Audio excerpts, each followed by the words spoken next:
Well, now to something that will shock and even sicken you. You know, many feel that our American tax dollars are essentially being used to reward terrorists. Blood money, they say.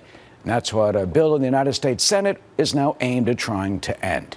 This past week, one terror victim's family and several of his West Point classmates traveled to Washington with that plea. And we had the privilege of going along with them. They are on one of the most meaningful deployments of their lives.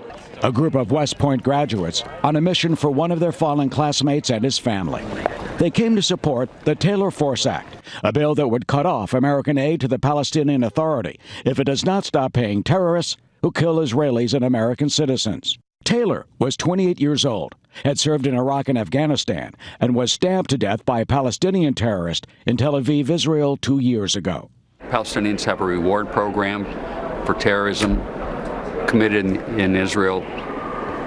Taylor was a victim. It is bipartisan. It's not political, but it should be bipartisan, which it should be, and it needs to change. Taylor is the best younger brother a girl could ask for. His sister Kristen called him her hero. I truly hope no other family has to go through what my family has been through, and that people aren't rewarded for killing others. The bill would cut off roughly $300 million a year in American aid, about the same amount the Palestinian Authority says it gives to its Martyrs Fund, money that helps convicted killers and their families. The idea that American tax dollars, or particularly the forces tax dollars, would go to pay the family of the man that killed their son is just seems completely backwards to anything that America would stand for. Taylor's West Point classmates agree. It was life was taken from him, robbed from him. It wasn't lost in combat. It wasn't in uniform. He was on the other side. So it was very, very difficult for us to process. He was like a brother to us. They found this especially galling. Palestinians hailing Taylor's killer as a hero at his funeral in the West Bank. Yeah, I was absolutely disgusted. You know, even before then, to hear about the Palestinian Authority celebrating his death, and it was this great thing. And to me, I thought, no, you took one of the best people I've ever met, one of my closest friends, a guy who'd do anything for anyone. This shouldn't be celebrated and paid off.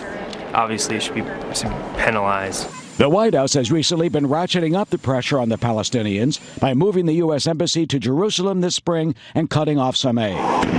Some have cautioned cutting the payments could undermine the Palestinian Authority's standing, and President Mahmoud Abbas has vowed they will continue. The Americans are always telling us that we must stop paying salaries to the families of martyrs and prisoners. We categorically reject this demand. Good to see you again, sir. Yes, sir. No, good to see you. Thank y'all for coming. Some of the more than half-dozen senators from both sides of the aisle who met with Force's family and friends have said they support the bill, but were not ready to go on the record. Others had no such reluctance. Thank you for stepping out and leading on this and using tragedy. I know y'all are hurting, but thank you for using the tragedy of that murder as a catalyst for good. How do you explain to any American that your taxpayer dollars are going to fund terrorists who are murdering Americans? It's indefensible, and it needs to stop, and it needs to stop now. We want to put an end to that, and that's why we've led the effort to create the Taylor Force Act. I think it's going to become law soon. At the end of an exhausting day, there was optimism. So it's been well worth it? Oh, yes. Yes. Oh, my gosh, yes. Yes. Yes. Very much. Every bit of energy we've dedicated is totally worth it. Well, Senate Minority Leader Chuck Schumer, well, he is a co-sponsor of the bill, and he says he will do everything he can to try and pass it, saying not one Democrat will oppose it. And the White House says if the legislation does reach President Trump's desk, he will sign the Taylor Force Act into law. We will keep you updated on its progress, and later in this hour,